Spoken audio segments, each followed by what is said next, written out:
하나님이 크게 축복하신 일 하나가 언약궤를 옮긴 일이었습니다.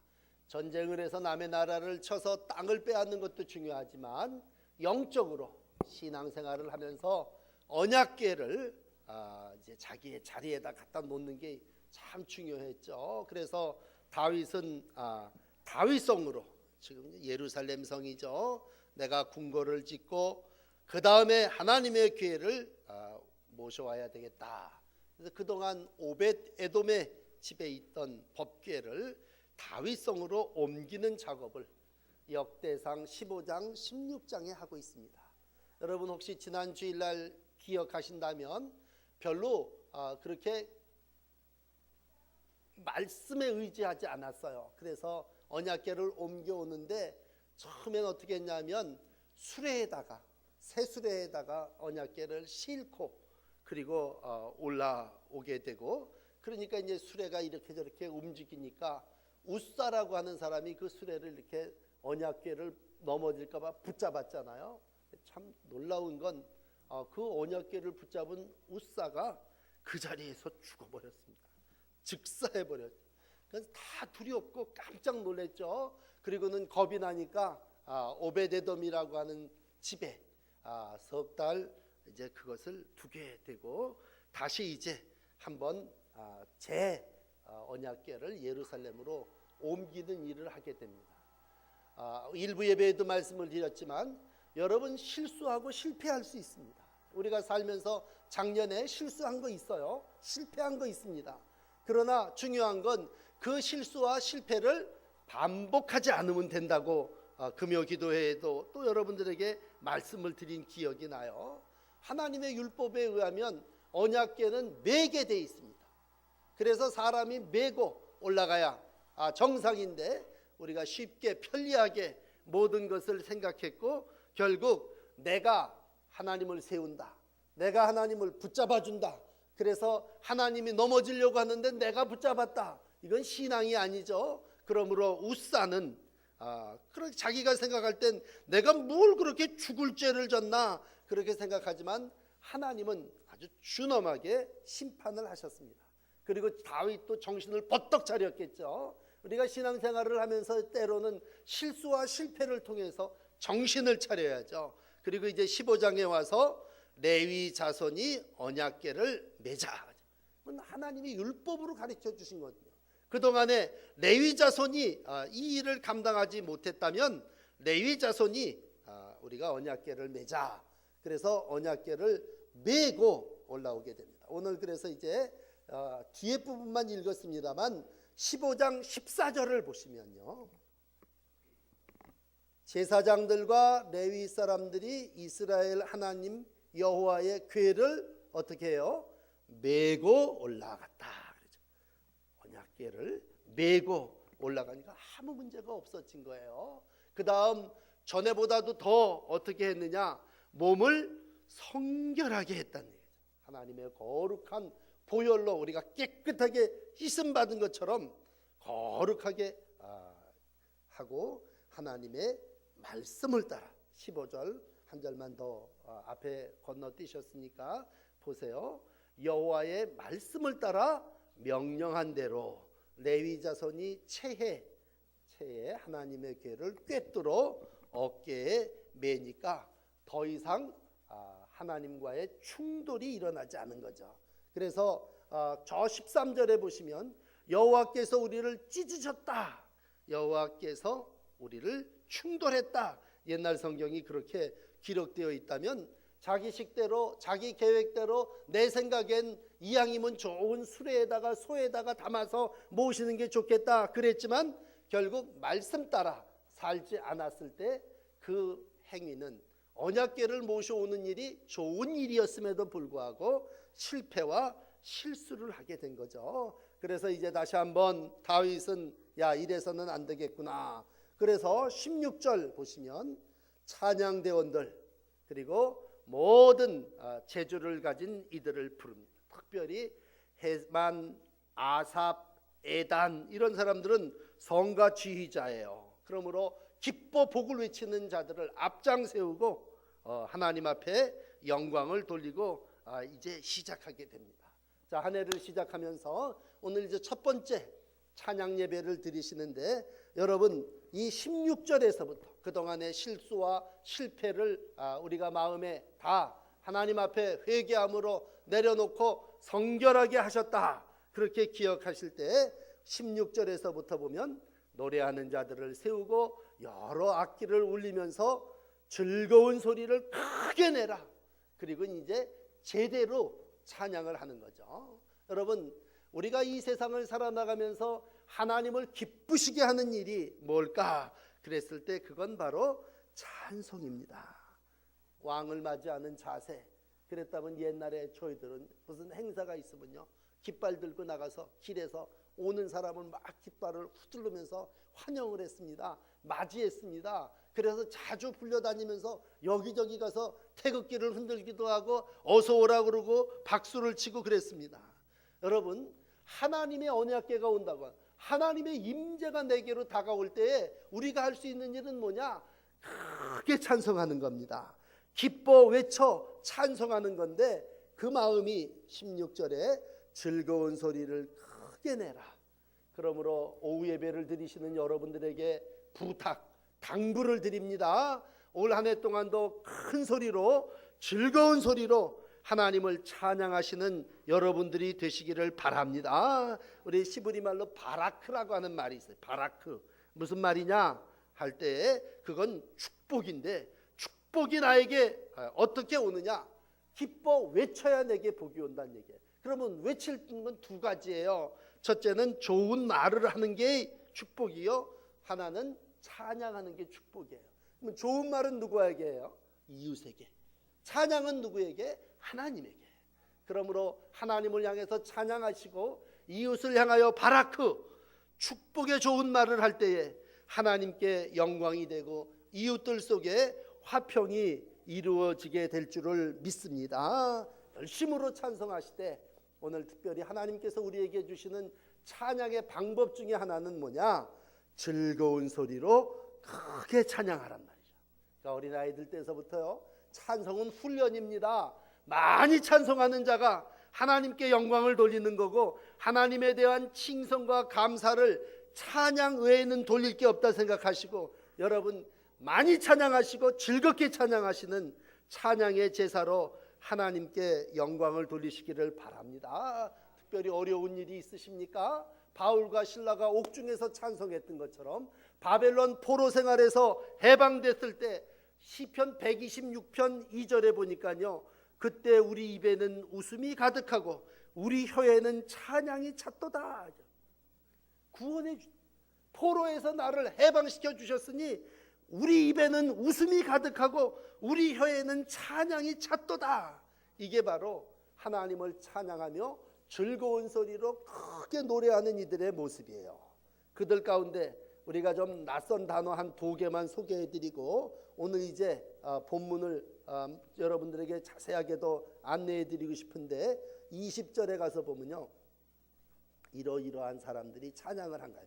쭉 사람 이름이 많이 나와서 제가 건너뛰었는데, 19절에 보면 지휘하는, 노래하는 헤만, 아삽, 에단 이런 사람도 있지만 20절에 이러이러한 사람들이 다 비파를 타서 알라못에 맞춘 자요, 그렇게 얘기하고 있어요. 이 알라못이라는 말은 옛날에 여청이라고 하는 말로 성경을 기록했는데, 이건 뭐냐면 높은 음으로 찬양하라는 얘기예요. 고음으로 찬양하라는 거예요. 그 다음에 21절에 가서 보시면요, 여덟째 음에 맞추어 인도하는 자요, 그런 말씀이 있습니다. 여덟째 음은 저음이라 그래요. 그러니까 높은 음으로, 낮은 음으로, 큰 소리로, 즐거운 마음으로 하나님을 찬양하라. 그리고는 이제 언약궤, 왕 대신 우리 하나님이 우리 가운데, 예루살렘 가운데 들어오시는 것을 힘써 찬양하라고 말씀해 주고 있습니다. 하나님의 교회에서 제일 앞장서서 찬양을 하시는 분들이 우리고, 특별히 기회기원 여러분들은 누구냐? 큰 소리로, 즐거운 소리로 하나님을 찬송하는 사람들입니다. 여러분 한 해 동안도 즐거운 마음으로 큰 소리로 하나님을 찬양하는 우리 기회기원과 성가대원 찬양되온 모든 성도 여러분들이 되시기를 주의 이름으로 축복합니다. 자, 그럴 때 세 가지 말씀을 드릴게요. 이렇게 하나님을 즐거운 마음으로 찬양하면 하나님이 어떻게 하시느냐? 26절을 보시면요. 자, 하나님이 어떻게 하십니까? 이러한 언약궤를 맨 레위 사람을 도와주셨습니다. 올해도 하나님의 도우심이 여러분과 함께 하시기를 바랍니다. 우리가 무슨 일을 할 때요, 하나님의 은혜를 받은 사람은 어떻게 얘기해야 되냐면요, 이거 제가 하겠습니다, 그렇게 얘기하기보다도 이렇게 얘기하셔야 돼요. 하나님이 도우셔야 됩니다. 그렇게 얘기해야 됩니다. 여러분, 만사형통은 내가 노력해서 절대로 안 돼요. 하나님이 도와주셔야 됩니다. 레위 사람도 하나님이 도와주셔야 되고, 목사님 혼자 당신이 뭘 다 합니까? 하나님이 도와주시면 일하는 거죠. 언약궤를 맨 사람 어떻게 해요? 얼마나 힘들겠어. 키 큰 놈도 있고 작은 놈도 있고, 어떤 사람이 옛날 상여 매듯이 언약궤를 메고 가는데 참 불균형이 이루어지잖아요. 그러면 사람이 조화를 이루어서 맵니까? 기회의견 7명이 조화를 이룹니까? 아니에요. 하나님이 도우셔야 됩니다. 하나님이 도와주시면 무거운 짐도 힘들지 않게 할 것이고, 우리의 모든 짐을 져주시는 하나님의 은혜로 이 모든 일들을 감당하게 될 줄을 믿습니다. 그러므로 하나님의 도우심으로 모든 일들을 기쁨으로 감당하시는 여러분들이 되시기를 바랍니다. 그래서 옆에 사람에게 간증을 하면 이렇게 간증을 해야 돼요. 하나님께서 도와주시면 내가 형통할 수 있습니다. 그렇게 간증하는 거죠. 우리 옆에 사람들하고 한번 인사 한번 하세요. 올해도 하나님의 도우심이 함께 하시기를 바랍니다. 그렇죠? 졸지 마시고 하나님의 도우심이 함께 하시기를 바랍니다. 네, 하나님이 도우시는 제일 큰 일이 뭐냐? 그건 구원이에요. 구원. 하나님이 예수님을 우리에게 보내주셔서 뭐 했느냐? 우리를 구원해 주셨죠. 그러니까 하나님은 돕는 자인데 나를 어떻게 도와주시느냐? 죄에서 건져주신단 말이에요. 그러므로 은혜 중에 은혜는, 언약궤를 무사히 운반하는 은혜는 어디에 있느냐? 하나님의 도우심에 있습니다. 그러므로 올해도 하나님의 도우심을 믿고 하나님의 도우심을 찬양하되 즐거운 마음으로 주의 도움 가운데 귀한 직분들을 감당하시는 일꾼들이 되시기를 축원합니다. 두 번째, 이들이 어떻게 했느냐? 하나님 앞에 송아지, 숫송아지 7, 수양 7 제사를 드렸습니다. 그리고는 언약궤를 맨 사람, 노래하는 사람, 우두머리 다 세마포 옷을 입고, 다윗 같은 경우는 배 에봇을 입고 하나님 앞에 제사를 드렸습니다. 오늘도 찬양은 뭐냐? 제사예요, 제사. 우리가 지금 여기다가 어떤 교회는 진짜 양을 이렇게 잡아서 했다고 그런 그 구약을 제대로 이해하지도 못하는 분들인데, 우리가 지금 여기 숫송아지를 드리지 않아도, 수양 7으로 하나님 앞에 제사하지 않아도 주의 보혈이 우리의 예배를 받아주시고, 주님 한 분의 피가 우리의 모든 죄를 다 씻어주셨고, 오늘도 그 은혜로 구원받은 줄을 믿습니다. 그러므로 이 시간의 제사는 신령과 진정으로 드리는 제사라면, 여러분 기회교는 물론이고 모든 분들이 은혜 받은 자답게 날마다 하나님을 제사하시고 하나님 앞에 정성을 다하여 봉헌하시면서 하나님 영광을 드러내는 즐거운 제사, 즐거운 찬양이 되시기를 바랍니다. 그러므로 어디 가든지 그래요. 재물 없는 제사는 없어요. 찬양은 하나님 앞에 드려지는 최고의 제물입니다. 아니, 숫송아지 7보다, 수양 7보다 하나님은 오늘 여러분 한 분의, 우리 기회기원 7분의 찬양을 듣기를 원하십니다. 누가 복받은 사람이냐? 여러분, 찬양의 제사를 드리는 사람이 복받은 사람이에요. 악기를 동원하면 더 좋겠죠. 오늘 이어지는 말씀에 보면요, 기쁨으로 찬양합니다. 즐거움으로 찬양합니다. 심지어는요, 여러분 잘 아시는 대로 다윗 같은 사람은요, 어느 부분에 보면요, 에봇이 흘러내리는지도 모르고 기뻐갖고 춤을 추며 하나님을 찬양했고, 하나님은 그렇게 찬양의 제사를 드리는 다윗을 낮예배 설교해 드린 것처럼 축복해 주셨고 그 후손이 복을 받게 된 줄을 믿습니다. 오늘도 세상에 많은 것들이 있지만 하나님은 오늘도 제사를 원하시되 여러분들의 찬양의 제물을 원하신다 기억하시고 즐거운 소리로 온갖 악기를 동원해서 하나님의 언약궤를 모시며 제사를 드리시는 귀한 신앙이 되시기를 바랍니다. 그래서 어떤 분들이 여기다가 우리 가정이 영육간에 건강하기를 바랍니다, 그렇게 기도 제목을 쓰셨더라고. 그러면 그 기도 제목을 읽으면서 저는 뭐라고 기도해요?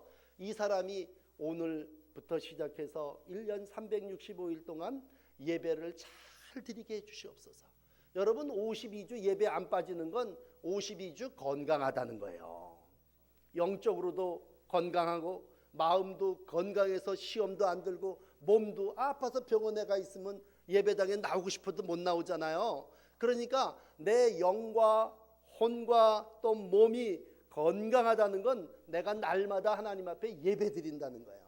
다른 기도보다도 52주 예배가 성수되어질 때 하나님이 여러분들의 제사를 건강하게 받아주시는 줄을 믿습니다. 마지막 세 번째, 오늘 이렇게 정말 언약궤를 운반하면서 즐거운 소리로 하나님을 찬양하는데 딱 한 사람, 하나님을 찬양하지 못하는 사람이 있어요. 참 안타까운 사람인데 여러분들이 읽으신 29절을 한번 보세요. 사울의 딸 미갈이 언약궤가 다윗성으로 들어오는 것을 창으로 이렇게 내다보니, 궁궐에 사니까 창이 좋았겠죠. 내다보면서 다윗 왕이 춤추며 뛰노는 것을 보고 그 마음에 업신여겼더라. 찬양하지 않았습니다. 그 마음이 즐거운 마음을 갖지 않았습니다. 여러분, 하나님 앞에 즐거운 마음을 가지면 하나님이 그 사람을 복 주십니다. 그런데 하나님 앞에 존귀히 여기는 마음커녕 어떤 마음? 업신 여기는 마음을 가질 때 하나님이 복을 안 줍니다. 우리가 여러분들이 혹시 목사님 저 복을 좀 받으려면 어떻게 하면 복을 받겠습니까? 간단해요. 나를 존귀히 여기는 자를 내가 존귀히 여기겠다. 하나님은 하나님의 방법은 심는 대로 거두는 건데 존귀히 여기는 자를 존귀히 여기겠다. 그럴 때 여러분 하나님을 높여 찬양하고 즐거운 마음으로 찬양하면 하나님이 다윗에게 주신 복을 줍니다. 그러나 오늘 사울의 딸이라고 그랬지만 사실 이 미갈은 누구예요? 다윗의 아내예요. 아내. 일찍이 다윗이 전쟁에 나가서 그 은혜로 얻은 부인이 미갈이라면 이 사울의 딸이라는 말은 참 묘한 게요, 사울은 하나님의 말씀의 통치를 인정하지 않았습니다. 그리고는 자랄 때부터 사울은요 하나님을 제대로 제사하지 않았어요. 그러니까 하나님이 사울을 치시고 다윗을 세웠을 때 오늘 그의 딸이죠. 여기 왜 다윗의 아내 미갈 그렇게 쓰지 사울의 딸 미갈이라고 썼습니까? 신앙을 제대로 이어받지 못하니까 그 마음이 뭐예요? 경홀히 여기는 마음, 업신 여기는 마음을 가진 거예요. 그러니까 언약궤가 들어오는데 점잖게 하인들도 있고 아래 것들도 있는데 왕이 돼갖고 어떻게 저렇게 춤을 추고 있습니까? 그래서 비난하고 빈정대고 다윗 왕을 업신 여겼어요. 여러분 인간적으로도 그러지만 부부 사이에도 업신 여기지 말아야 되겠지만 우리가 신앙적으로도요 하나님께 복받기를 원한다면 하나님을 존귀히 여기고 언약궤를 내가 손수 메고 기뻐 즐거운 마음으로 찬양하면 하나님이 복 주시죠. 그렇지만 오늘 복 못 받은 사람 미갈은 어때요? 업신 여겼습니다. 그런데 참 안타까운 건 사무엘하 6장 23절에 보시면요 이렇게 기록하고 있습니다. 사울의 딸 미갈이 죽는 날까지 자식이 없으니라. 여인에게 있어서 자식이 없다는 건요 지금 세상은 상상할 수 없을 만큼 저주고 정말 불쌍한 인생입니다.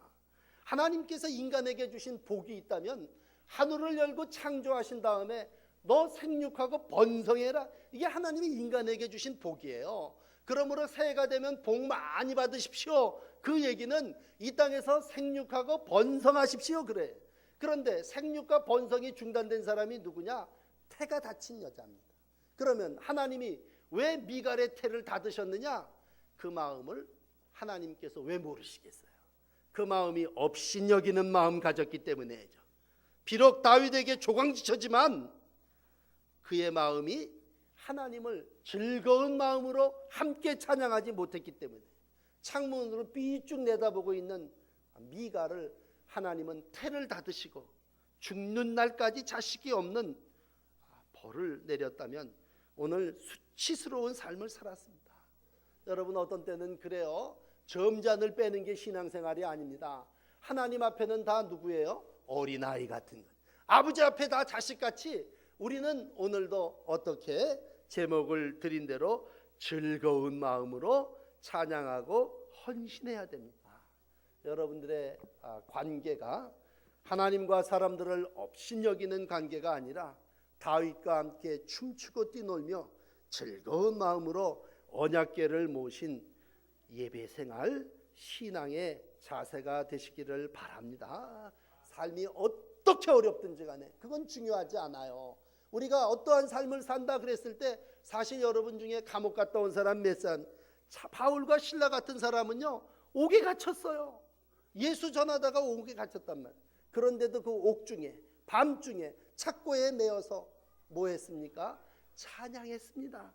기도했습니다. 하나님은 그 찬양 그 찬미를 밤중에 옥중에서 받으시고 옥문을 열어주시고 생명을 구원하는 은혜를 베풀어 주셨습니다. 오늘도 어느 순간 내 마음이 옥에 갇히는 데 같이 답답할 때도 있을 거고요. 내가 정말 다른 사람을 업신여기고자 하는 마음이 생길 때도 있지만 그럴 때마다 오늘 다윗을 기억할 때 즐거운 마음으로 우리 하나님을 찬양해야 되겠구나. 그런 마음을 가질 때 즐거운 마음을 가진 그 성도 한 분을 하나님이 도와주십니다. 그분의 제사를 받아주십니다. 그분의 삶을 통해서 하나님이 존귀히 여김을 받습니다. 올 한 해 즐거운 마음으로 찬양하시면 반드시 하늘과 땅의 복이 여러분의 것이 될 줄을 믿습니다. 믿음으로 찬양하시고 힘써 찬양하실 때 오늘 제목을 드린 것처럼 즐거운 마음 큰 소리로 앞서서 찬양하시는 우리 기회기원과 찬양 예배를 드리는 모든 성도들이 되시기를 축복합니다. 자, 우리 찬양합시다.